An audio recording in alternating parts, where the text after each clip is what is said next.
Et puis était là en train d'essayer de lui convaincre qu'il fallait que je prenne l'épidural. Il m'a dit, non, tu ne prends pas l'épidural.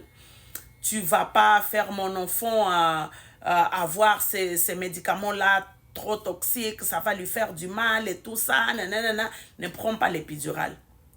Donc, c'était arrivé un moment qu'ils ont essayé de me mettre dans le bain, ils ont essayé de me faire marcher, ils ont essayé de masser, ils ont essayé toutes les techniques pour essayer d'alléger un petit peu mes douleurs, les contractions, mais rien ne marchait, rien ne fonctionnait. Jusqu'au temps que là, je n'en pouvais plus. Je n'en pouvais plus, j'ai graffiné les infirmières, en tout cas, je pouvais même plus crier. J'avais tellement crié de douleur, mais j'avais tellement crié que là, je n'arrivais plus. Je criais même plus, je bougeais juste ma tête. Je bougeais juste ma tête d'un côté à l'autre, tellement que j'avais mal.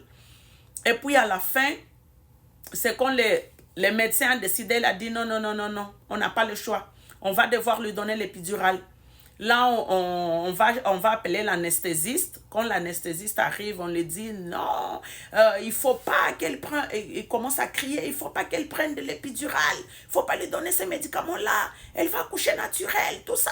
Ils ont dit, monsieur, on ne peut pas rien faire. Il faut qu'elle prenne l'épidural. On n'a pas le choix. C'est trop de douleur. Si elle continue comme ça, elle va s'évanouir de douleur. Moi, je ne pouvais même plus marcher. Je n'ai même plus donné mon consentement pour pouvoir prendre l'épidural. Lui, il ne voulait pas donner le consentement. Et moi, je n'étais plus dans l'état de pouvoir donner mon consentement ou pas.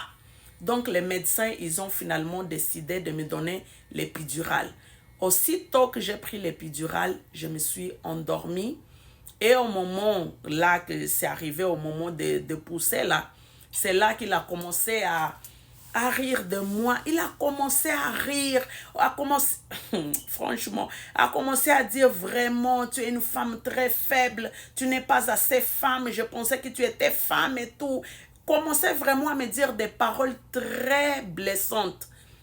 Et quand les médecins ont compris cela, parce qu'il y avait une docteure qui parlait portugais, une docteure qui s'appelle Isabelle Sobrera, c'est elle qui m'a fait accoucher. Il a dit, monsieur, il faut qu'on te sorte d'ici, il faut que tu sortes. Ils ont appelé donc les gardiens, il fallait qu'on les sorte de la salle d'accouchement à force, tellement qu'il était en train de me dénigrer sur la table d'accouchement. Il était en train de me dénigrer.